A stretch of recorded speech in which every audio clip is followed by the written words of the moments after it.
is always a great pleasure in my life to say something to you that belongs to you, because it belongs to you. It is yours in its entirety.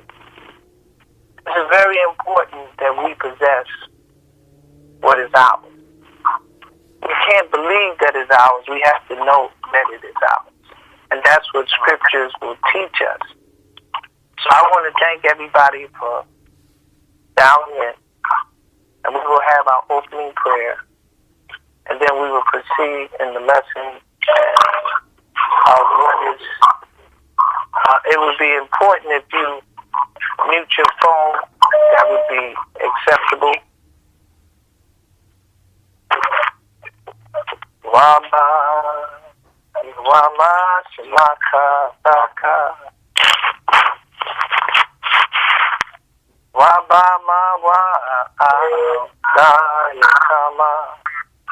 Waba, wa, ashaya, kasada, kayama. Wadakwa, asama. Bakwa, tisbaha. Also on the day of your gladness, and in your appointed season, in your new moon, you shall blow with the trumpet. May Yahweh bless each and every one of you.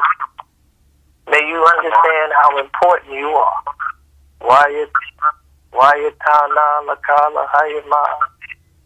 Atala Ashamayama, Wama Shamanaya, Awatis, Waraba, the Ghana, Mata Yuasha, Yamadama, Wayashada Kawa Makala, Bamayama, Awa Kabariwa, Akaya Kawayashada Kawa Makala. Oh, Anaya Maka, Yaka, Mama, Baka, Yaka, Baka. And may the Elohim give you of the dew of heaven, and the fatness of the earth, and plenty of corn and wine. That people serve you, and nations bow down to you. Be Lord over thy brethren, and let thy mother's son bow down to you. Cursed be they that curse you. Blessed be they that bless you. I want to thank you again for dialing in, and may the words that is coming out of the Torah, the words of Yahweh God, explaining to you your journey in this life and the next and forever with Yahweh God. May Yahweh bless each and every one of you again, and Sister Sadia that has been giving us the knowledge of the new moon and doing it with such excellence. Sister Sadia, are you there? So you can commence, and everyone please mute your phone and give her the utmost attention. Shalom. Shalom. Shalom. Shalom.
And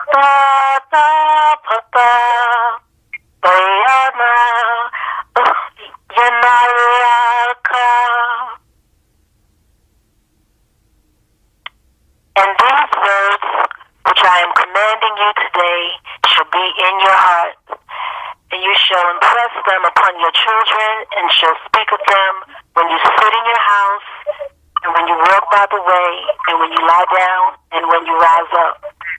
And shall bind them as a sign on your hand, and they shall be as frontlets between your eyes, and you shall write them on the doorpost of your house and on your gates.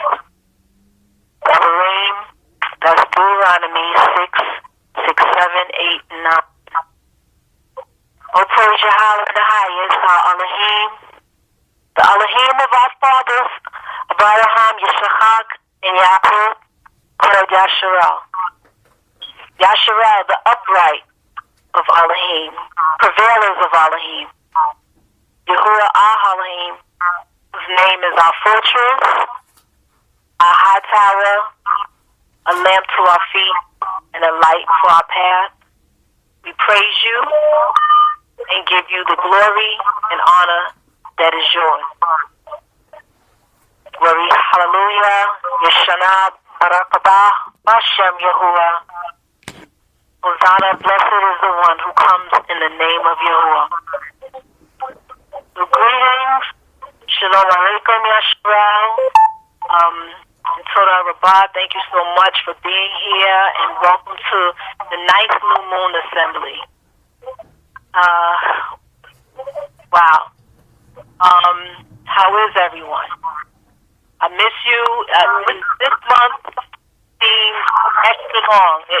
They added an hour, but it seemed extra long between the 8th month and now. And I look forward to these moments that we have to share, even if it's remotely. They're good and necessary moments. I prayerfully hope you and your household are thriving, not just surviving, and that in all wisdom you are remaining safe and victorious in these times. As Romans 8:37 reminds us that, but in all this we are more than overcomers through him that loved us.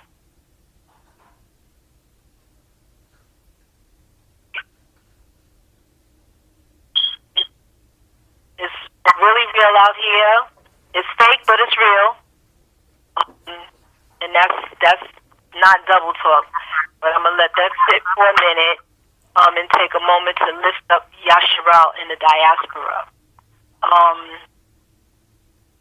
We should be comforted that when we go through bouts where we haven't prayed for ourselves or for one reason or another, we should be comforted that our brethren and sisters somewhere is rendering an earnest prayer for us with expectancy.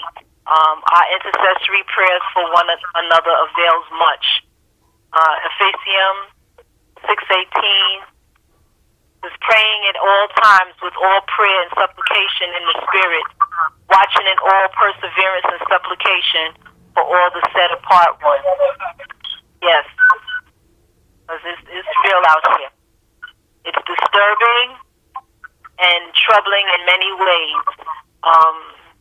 Some of what we're witnessing is ignorance. Some of it is stupidity. Much of it is theater. And then there's a lot of it that is this raw and unbridled vicious hate and oppression, or some combination of all the above. John Yahukanan 15:19 says that if you belong to the world, it would love you as its own. As it is, you do not belong to the world. But I have chosen you out of the world. That is why the world hates you. So, YASHAR'AL, if you have not been told lately, please let me remind you that you are super fantastic, out of this world amazing. You are a set apart people and in the worlds beyond. For even the Malachim, the messengers, the angels that appear on this earth and in the heavenly hosts are here to serve you. Afisayim 6:10-11. So brethren and sistren, let us be strong in the Master and in the mightiness of his strength.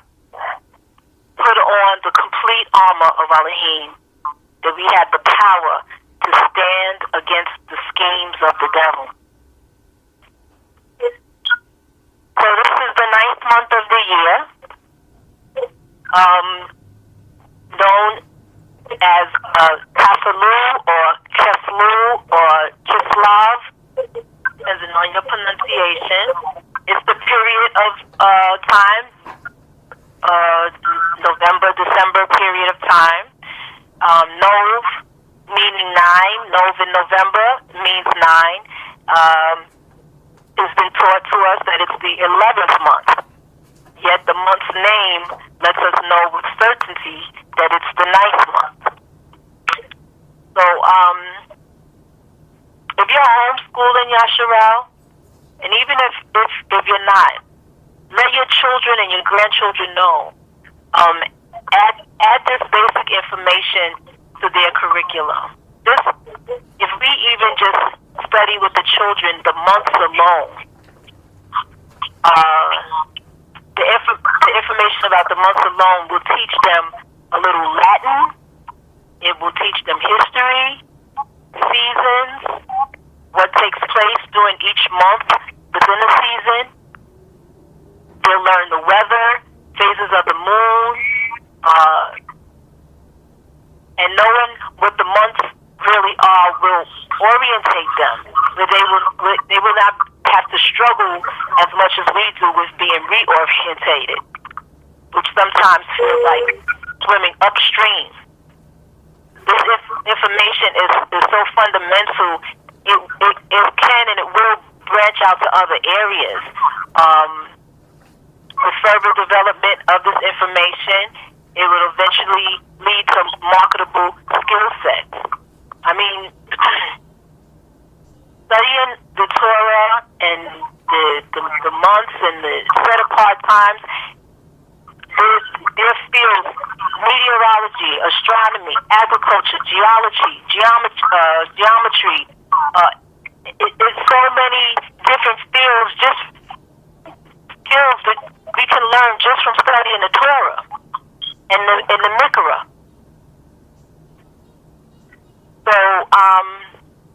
I came, these thoughts came to me as I was preparing, and I just wanted to put that out there because sometimes it's hard to maybe instruct the children, but everything is right there, and in fact, it's fun. It's like really like a wonderful world of discovery. So just sharing that,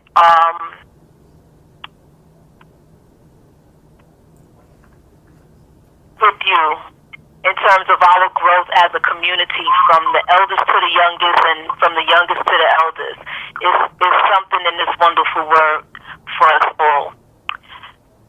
Okay, agriculturally, in the 9th month, revisiting last month's agricultural mention, the 9th month is the second month of the 4 months of rainy season that follows the summer drought. And it's still the period, we're still in the period of the early rain that soften the land in order to plow. So we are in the sowing season, and as an agrarian society, we are the resource of the earth. This is our season to plow and to plant for spring harvest. It's prophetic history, it's prophetic real time, and it's prophetic future. And this is our own economy. So although we're not in an agricultural place anymore, the infrastructure is still in place, and that infrastructure is the commandments of Yahuwah. And as we we are city and suburban dwellers in these modern times, the principles and practices of our agricultural culture can still be applied as we reorientate and return back to ourselves. So this is a time for plowing. This is where we put our backs into our works. This is the time. We can still do that plowing, but in the ways that we do it in these modern times.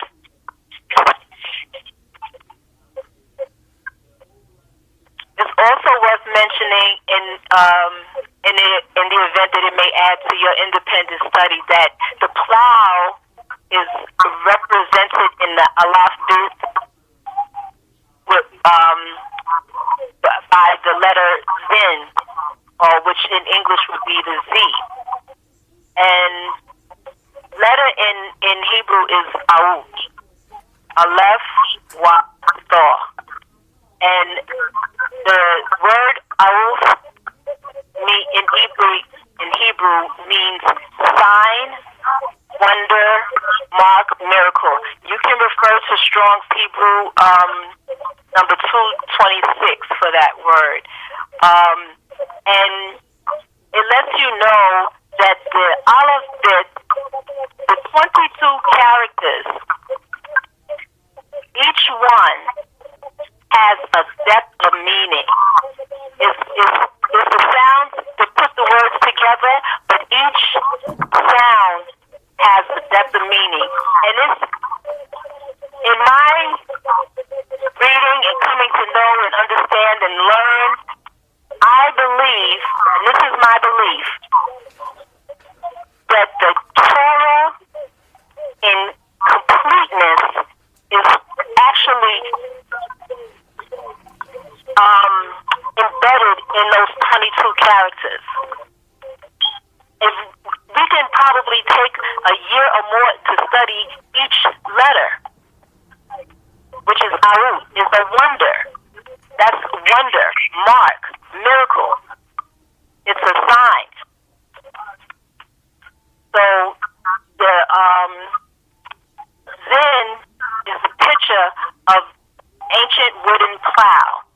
Its meaning is plow, is the sword, weapon, cut off, sickle, harvest, food, feed, crown. Zin is the seventh letter in the Aleph bit, and the numerical value of Zin is 7. And we know that there's a reoccurring, 7 has been a reoccurring number in our culture. There's a 7th Sabbath, there's a 7-week Sabbath, which is Ha-Sabbath. There's a 7-month Sabbath. There's a 7-year Sabbath, which is Shemitah. There's a 7 times 7-year Sabbath, which is Sabaoth. And there's this 7 times the forgiveness of your brother. 7 things that Yahuwah hates. 7 years to release servants and debts. 70 souls, 7 assemblies, 7 lamps upon a lampstand. 7 is a reoccurring, very strong number in Scripture. If you go to your Strongs and look up 7, you can research 7 in your study. But the Zin represents the plow, and that's also a numerical value of 7. And regarding the lamps, because we are moving into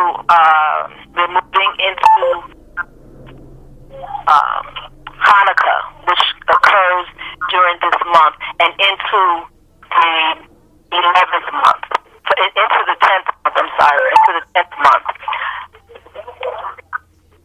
The lamp. I wanted to mention this because the lamp has been shown as 9 lamps on a lampstand, and I know that the reasoning behind it is the 8 lamps in Maccabees.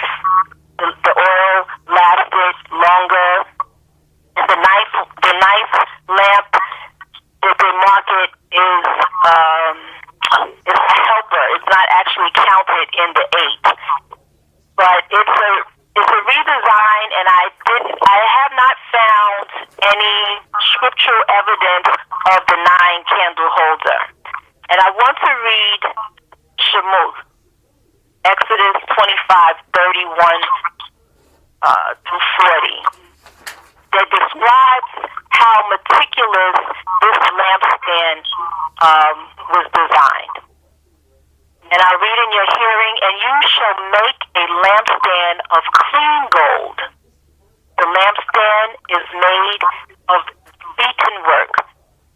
Its base and its shaft, its cup, its ornamental knobs and blossoms are from it.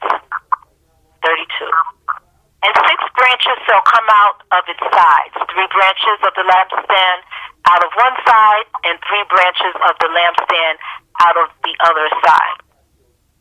3 cups made like almond flowers on one branch with ornamental knob and blossom, and 3 cups made like almond flowers on the other branch with ornamental knob and blossom.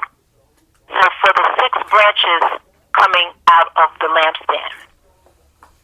And on the lampstand itself are 4 cups made like almond flowers with ornamental knob and blossom, and a knob under the first 2 branches of the same, and a knob under the second 2 branches of the same, and a knob under the third 2 branches of the same, according to the 6 branches coming out of the lampstand.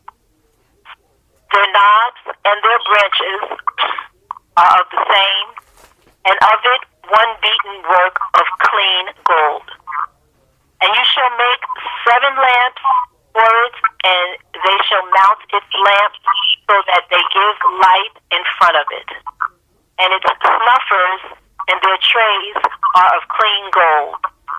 It is made of a talent of clean gold with all these utensils. So see, and do according to the pattern which was shown to you on the mountain. So I wanted to highlight that again because our culture has been kind of reimagined, and the symbols that are marketed it's been reimagined and marketed. And so I was interested in knowing when did it become 8 or 9, and I have not found anything that substantiates that. If anyone finds it, please let me know, because I would be very interested to know. But as I can see here in Torah, the lampstand has been meticulously described in a certain form, and the lampstand with 7 branches is what I see that stands. Our set-apart sacred customs, observances, and tradition have been reimagined and commercialized. And let us question the surface of obvious things that are show, because it is in its face. It does have a place in making us aware, but once we are aware, we must continue to move beyond the falsehood.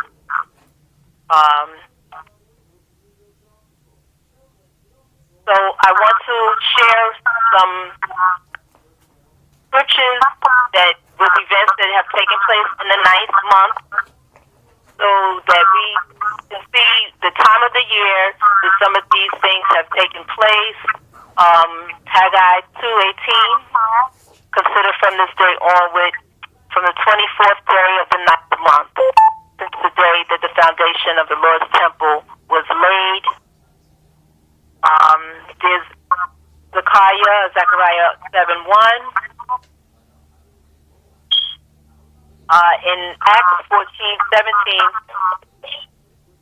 it says, yet he did not leave himself without witness, for he did good by giving you rain from heaven and fruitful seasons, satisfying your hearts with food and gladness. So it doesn't indicate a specific date, but when it says rains from the heavens, we know that when we see that, we are talking about this period of time. There would be from the 8th, 9th, 10th, 11th month of the year, and the fruitful seasons, which would be the first of the month through Sukkot, which is the last harvest. Leviticus 26:4. Then I will give you your rains in their season, and the land shall yield its increase, and the trees of the field shall yield their fruit. The rains in their season would be this time of year. Ezra 10:9. Then all men of Judah and Benjamin assembled in Jerusalem within the 3 days. It was the 9th month, on the 20th day of the month. And all the people sat in the open square before the house of Elohim, trembling because of this matter and because of the heavy rain. So again, the times of the year, the agricultural seasons, these things are all indicators of what time of year it is, even if they don't mention the month or the day. When we see things like rainy season, we know that this is the time of year. Jeremiah 5:24. They do not say in their hearts, let us fear Yahuwah our Elohim, who gives the rain in its season, the autumn rain and the spring rain, and keeps us for the weeks appointed for the harvest. And I think also this is a great time, even as a community, that we maybe read the Maccabees together, because the Maccabees gives us an understanding of the Feast of Dedication or Hanukkah. First Maccabees 4:52 and 59, and we will see a lot of similarities in the history in this Maccabees history, and what's going on even in today's world, around the world today. And then we will see just God's glory and His protection over His people, how it reigns supreme even in oppressive times. These were some heinous and despicable, deplorable acts that were committed against Israel and the temple that was later cleansed and rededicated. But in the Maccabees, you will see, I'm going to venture to read First Maccabees 4:52 to 59. Now on the 5th and 20th day of the 9th month, which is called the month of Kaslu, in the 148th year, they rose up betimes in the morning and offered sacrifice according to the law upon the new altar of burnt offering which they had made. Look at what time and what day the heathen had profaned it, even in that it was dedicated with songs and citherns and harps and cymbals. Then all the people fell upon their faces, worshiping and praising the Elohim of heaven, who had given them good success. And so they kept the dedication of the altar 8 days, and offered burnt offerings with gladness and the sacrifice of deliverance and praise. They decked also the forefront of the temple with crowns of gold and with shields, and the gates and the chambers they renewed, and hanged doors upon them. Thus was there very great gladness among the people, for that the reproach of the heathen was put away. Moreover, Yehuda and his brethren with the whole congregation of YASHAR'AL ordained that the days of the dedication of the altar should will be kept in their season from year to year by the space of 8 days from the 5th and 20th day of Kaslu with mirth and gladness. So, in fact, dedication of Hanukkah it begins the 25th day of the 9th month, but it goes into the 10th month for 3 days. So when we meet again for our 10th month New Moon Assembly, we will actually be in meeting during the Hanukkah feast. As this festival carries over into the next month. So,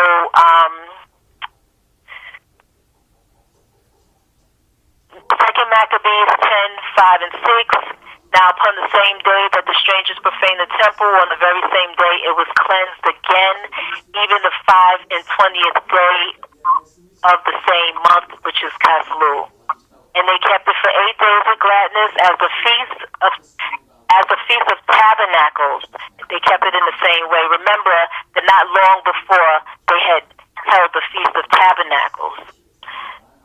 And if the question is asked, is this in the New Testament or Habrit HaChadashah, the renewed covenant? Yes, it was. John 10:22 and 23. Hanukkah was observed as well. At that time, it may say dedication in your version. It may say Hanukkah in your version. It may even say Feast of Lights.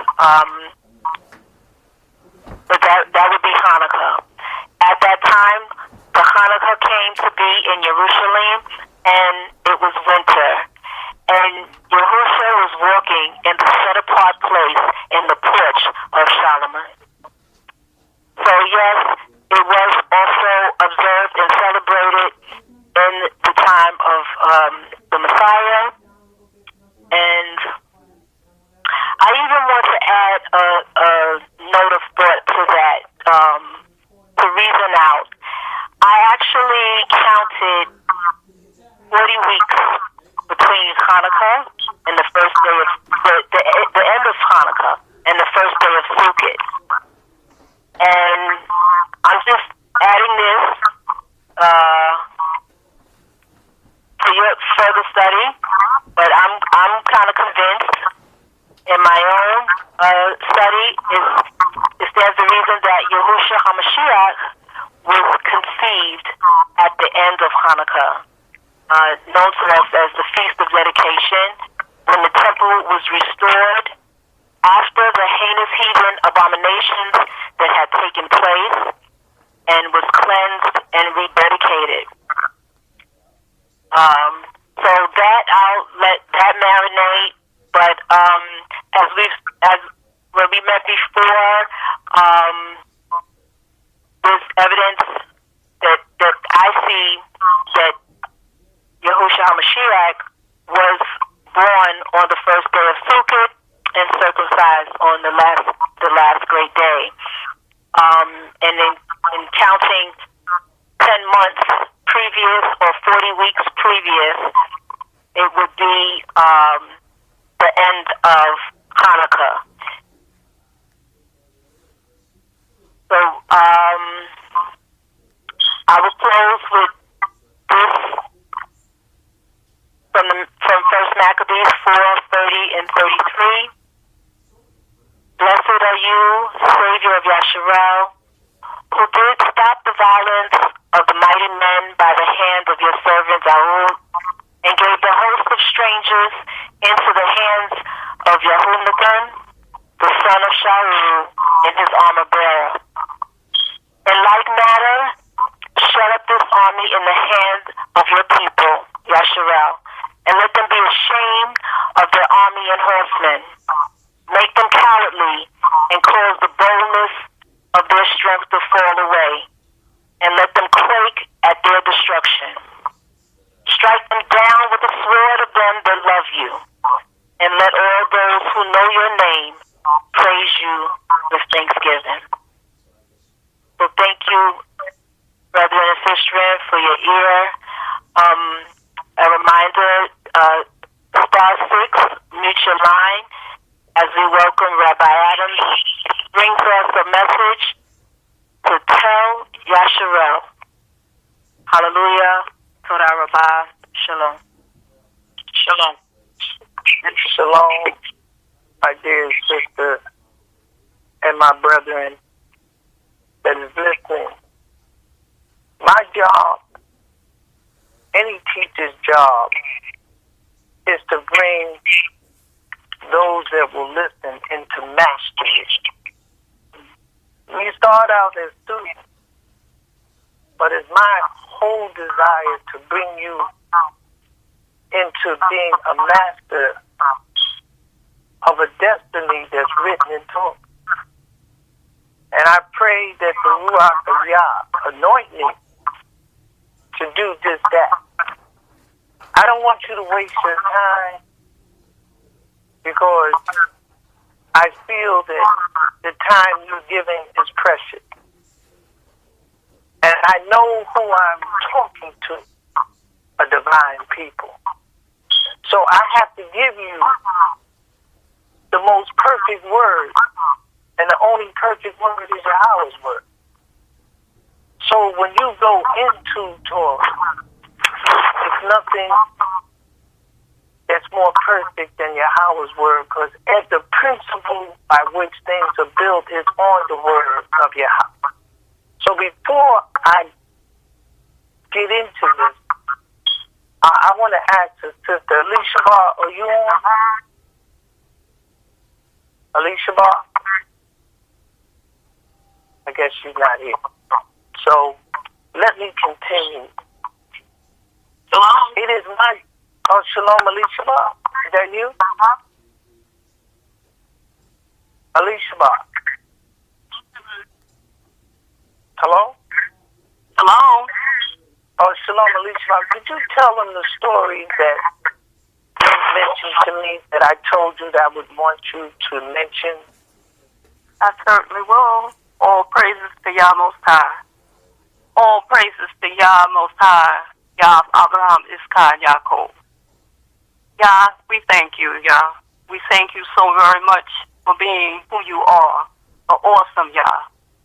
The completed Yah. The only Yah. Keeper of Israel. Toda Yah, Toda Yah, Toda Yah Most High, for your love, for your time. Toda Yah, for my brother Rabbi Adams. Toda Yah, for all in the sound of my voice. Yah is the miracle worker. That's what they say, but Yah makes miracles. An elder mother, Ima Hamashua, one of my mentors, she explained to me years and years ago, some 30 plus years ago, there was a flood in her small town in North Carolina. And they were all huddled in the house. And her father said, everybody make a circle. We got to pray. The water was coming under the door. As they began to pray and got into the prayer, the Ruach of Yah made the water back up and move out of their house. This is a miracle of Yah. Yah is the miracle maker. Personally, myself, I was on a plane headed for Hawaii, and we landed in Denver to pick up more passengers. Everything was fine. I was looking out of the window, looking at Yah's awesome mountains that he had made and created, and the clouds and the beauty of Yah's creation. And the plane engine caught on fire. And I just turned, and the people on the plane were, acting silly and doing silly things. And I said, Yah, I'm 35,000 feet up in the air. I'm in your hand. You're my Yah.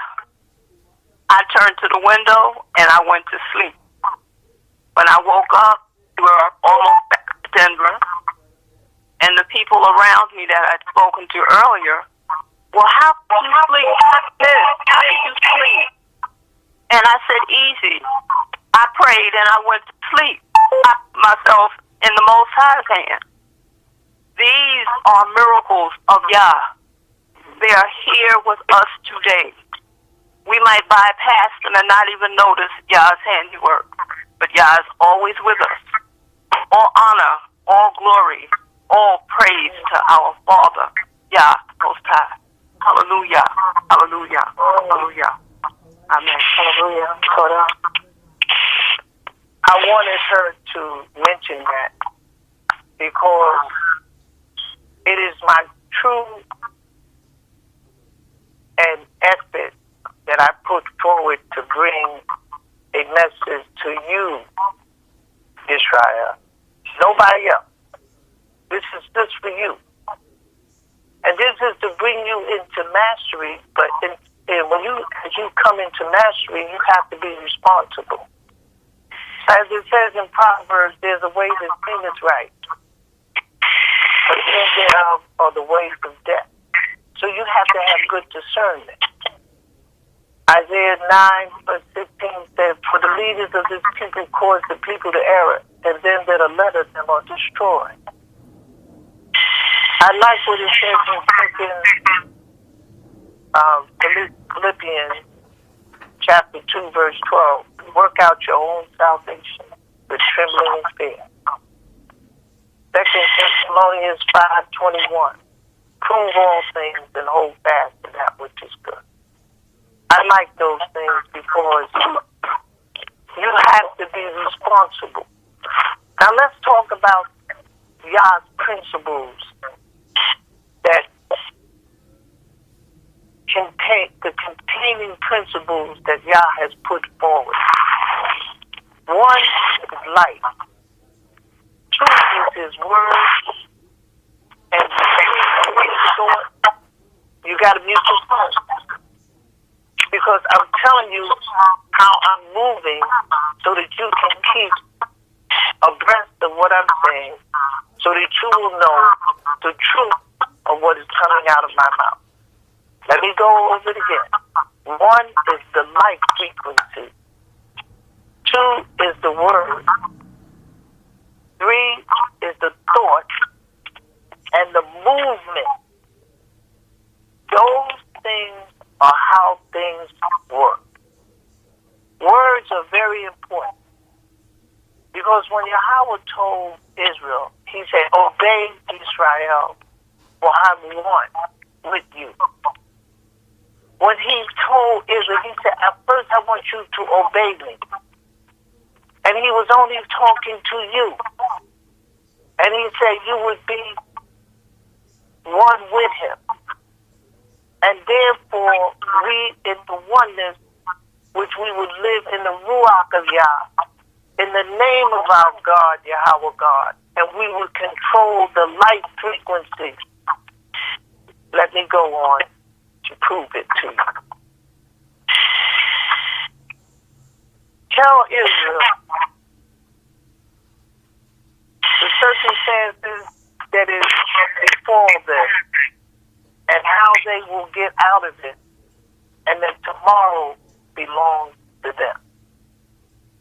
If we go into Ezekiel to show you that no matter what, because you were given the word when Yaakov was blessed, you was given a word that said, and you will prevail. This was the word that was given to you. And before I get into that, I want to make total reference to where we at, where we're going, and how we will overcome. Because it's necessary to follow the word of Yahweh God. Because the word of Yahweh God is how everything is done. It is done, and it's done in us because we're the people of the word.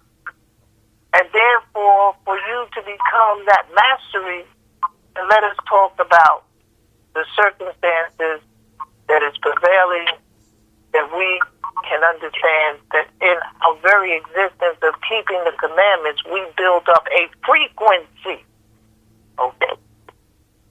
In Ezekiel 6, chapter 8, it says, ye shall Yet will I leave a remnant, and ye may have some that shall escape of the sword among the nations, when ye shall be scattered throughout the country.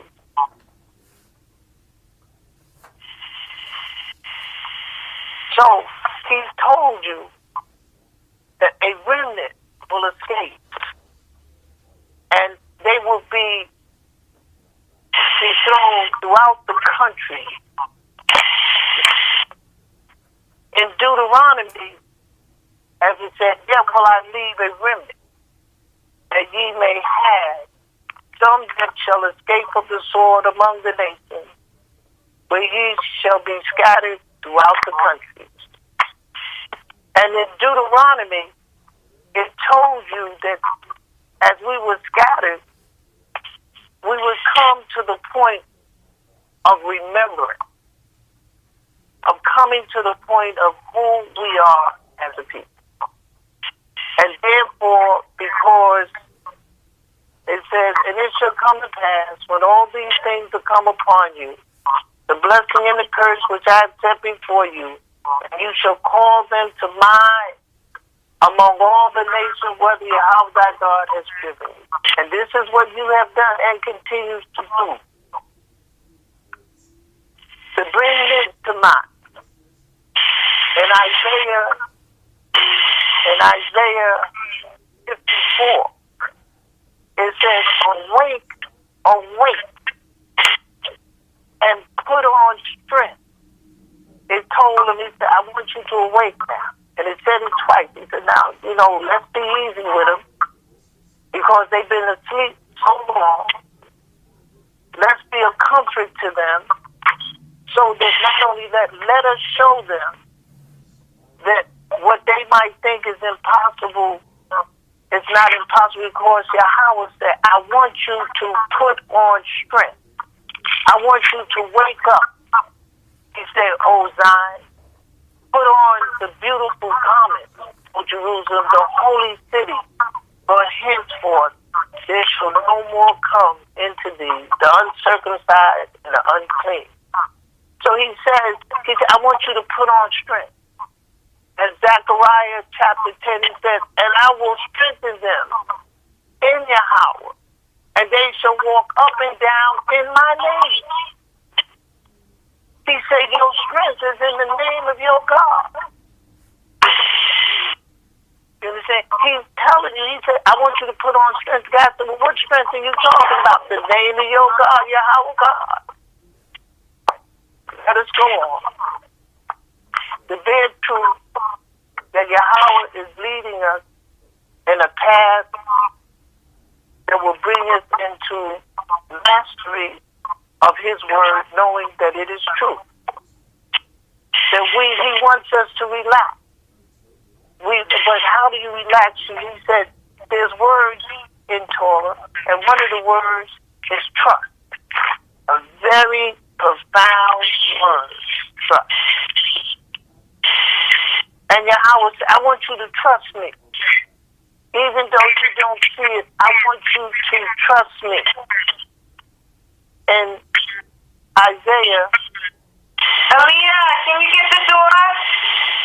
Isaiah 44, verse 21. Remember these, O Jacob and Israel, for thou art my servant. I have formed thee. Thou art my servant, Israel. Thou shalt not be forgotten of me. He's telling you, because your name is on it. He said, Israel, I'm not going to forget. Yahweh has not forgotten us, because he gave us the Torah. He is the only God that I will dwell among. He did not tell us to do a sanctuary that we may look on it and remember him. He said, no, I'm coming down and I will dwell. And therefore, when we go to Isaiah 43,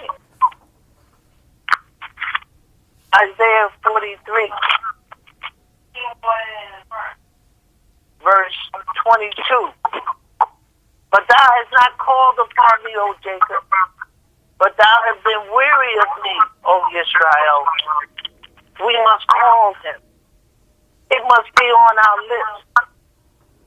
We must have prayer. We must forget about anything that we think that will distract us from Yahweh God.